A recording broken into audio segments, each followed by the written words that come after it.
DTV news కి స్వాగతం. కరీంనగర్ జిల్లా శంకరపట్నం గద్దపాక గ్రామ పంచాయతీ రెండుగా విభజించి అంబేద్కర్ గ్రామ పంచాయతీ పేరిట నూతన గ్రామ పంచాయతీని ఏర్పాటు చేయవద్దని దళితులు శంకరపట్నం జాతీయ రహదారిపై ఆందోళన చేశారు. ఈ సందర్భంగా మహేందర్ రెడ్డి, సాగర్, అంజీ మీడియాతో మాట్లాడారు. గ్రామ పంచాయతీ ఏర్పడినప్పటి నుండి గ్రామస్తులతో కలిసి అన్నదమ్ముల్లాగా కలిసిమెలిసి ఉంటున్నామని తెలిపారు.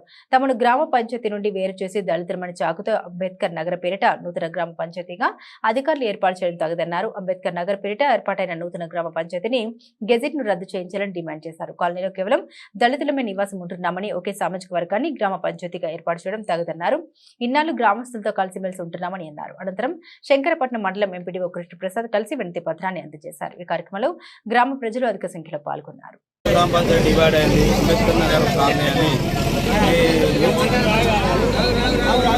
గద్దపాక గ్రామ పంచాయతీ వేరైందని అంబేద్కర్ నగర్ కాలనీ అని ప్రపోజల్ వచ్చింది పేపర్ స్టేట్మెంట్లో. దయచేసి ఉన్నత అధికారులు కానీ, కలెక్టర్ గారు కానీ, ఎంపీడీఓ గారు, ఎంఆర్ఓ గారు కానీ దీని మీద చొరవ తీసుకొని తక్షణమే చర్య తీసుకోవాలని కోరుకుంటున్నాము. లేని ఎడల వెంబడే దీని మీద తక్షణ చర్య తీసుకోకపోతే కలెక్టరేట్ మరి ముందట మేము నిరాహార దీక్షలకు లేదు, పక్కకు ఉండాలని ఎవరో అప్లికేషన్ ఇచ్చి నాకు నచ్చలేదు. మేము ఇట్లా వచ్చినాం ఒప్పుకున్నాం. అంబేద్కర్ నగర్ గద్దపాకలో ఉంటాం.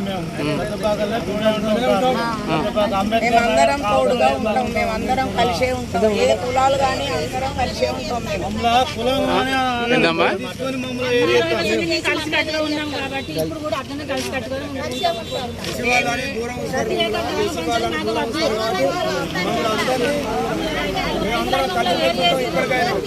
ఎవరి వేడికి కొట్లాడకు లొల్లికి ఎవరం పోలే. గొడవ చేయలేదు.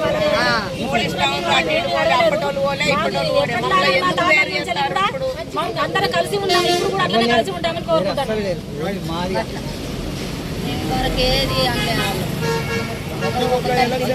అందరం ఇప్పుడు కూడా 50 సంవత్సరాలు గ్రామ పంచాయతీ పుట్టినప్పటి నుండి ఈ SC colony, Gaddapaka SC colony అనేది దాదాపు 350 ఓటర్లు ఉంటారు. అందులో 350 ఓటర్లలో 50-60 ఓటర్లు చుట్టుపక్కల జిల్లాలలో బ్రతికిపోయినారు. కేవలం 250-300 మంది ఓటర్లే గద్దపాక ఎస్సీ కాలనీలో ఉంటారు. ఆ 200-250 మందిని ఆ ఊరికి అవతల 1 కిలోమీటర్ దూరంలో ఉంటారు. మరియు ఇంకో కాలనీ కూడా ఊరికి ఆనుకునే ఉంటుంది. ఆ కాలనీ ఒకటి వదిలిపెట్టి ఈ ఒక్క కాలనీకి 1 కిలోమీటర్ దూరం ఉన్న కాలనీనే కుట్రపూరితంగా ముందు ఉన్న నాయకులు దొంగ తీర్మానాలు చేసి గ్రామ పంచాయతీగా వీళ్ళను విడగొట్టినారు. ఈ గ్రామ పంచాయతీ విడగొట్టడానికి ఈ వీళ్ళలో వేరే సామాజిక వర్గాలు, గొల్లవాళ్ళు కానీ, బీసీలు కానీ, ఎస్సీలు కానీ, గౌడ కానీ ఎవరు లేరు. కేవలం ఒకటే కమ్యూనిటీ వర్గం ఎస్సీలు మాత్రమే ఉన్నారు. వాళ్ళ భయం ఏంటంటే ఒకే కమ్యూనిటీ వర్గం వాళ్ళు ఉన్నాం కాబట్టి ఒకరికొకరు మాట వినరు కాబట్టి వినమనే భయాందోళనతో మాకు గ్రామ పంచాయతీ వద్దు, ఇదివరకు ఉన్నట్టే 50 ఏళ్ళ నుండి కలిసి ఉన్నట్టే అదే గ్రామంలో ఉంటామని వాళ్ళు బాధ కొద్దీ వచ్చి ఎమ్మెల్యే గారు కానీ, మంత్రి కానీ, కలెక్టర్ కానీ, ఎంపీఓ గారు కానీ వినతి పత్రాలు సమర్పించడమైనది. ఈరోజు గ్రామంలో ఉమ్మడిగానే ఉన్నాము, అన్ని కులాలతో కలిసిమెలిసి ఉన్నాము. ఈ రోజున మాకు అంబేద్కర్ నగరాన్ని గెజెట్ వచ్చిందని చెప్పేసి అంటున్నారు. మాకు ప్రత్యేక గ్రామ పంచాయతీ మాకు అవసరం లేదు. మేము ఎప్పటిలాగా అన్నదమ్ములా కలిసి ఉన్నాం ఆ గ్రామ పంచాయతీలు అందరితో.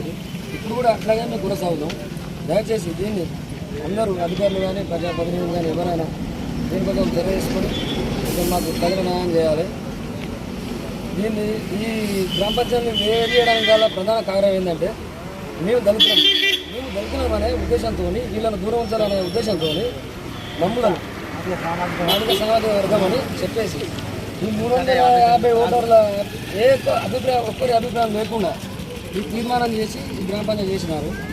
దయచేసి ఈ యొక్క గ్రామ పంచాయతీ ప్రత్యేక గ్రామ పంచాయతీ గెజిట్ను రద్దు చేయవలసిందిగా ప్రభుత్వాన్ని కానీ, అధికారులను కానీ కోరుకుంటున్నాము.